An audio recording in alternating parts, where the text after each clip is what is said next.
Matt, apropos your story out later this morning, why are higher oil prices the solution for exploding trains? So right now, as oil has gone from $100 to $50, it's really cut the incentives to build pipelines into North Dakota.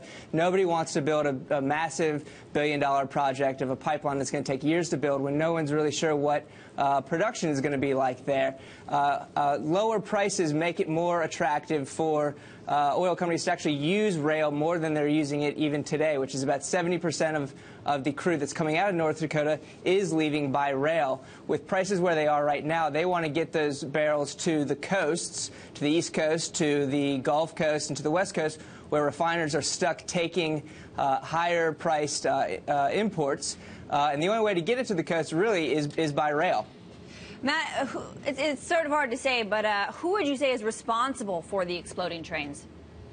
Well, so that's that's really the debate that's happening between, you have two industries really. You have the energy companies that produce the oil, that ship the oil, that buy it as a refiner. You also have the railroads that are in charge of moving it. They own the tracks. They do not own the tank cars. So the debate that's happening right now is who's at fault and who is going to bear the costs of more regulations. And you know, the energy companies say, well, if only the railroads would keep their trains on the tracks, none of this would happen. The railroads, for their part, say, well, if this crude wasn't so volatile and if we had a better tank car that oil companies would be willing to pay for, this would solve the problem. Yeah, Matt, this is what I'm wondering. Is there such thing as a safe tank car? Is this a problem that can just be fixed with investment?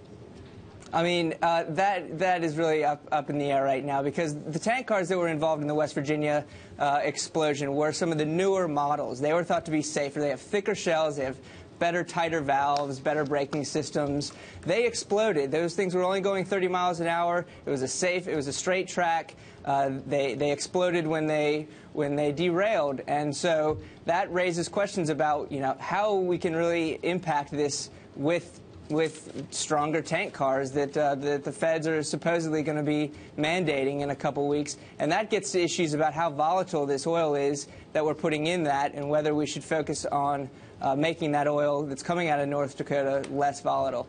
Yeah. Matt Phillips, great stuff. Thank you so much for joining us. Matt Phillips joining us there from Washington, D.C.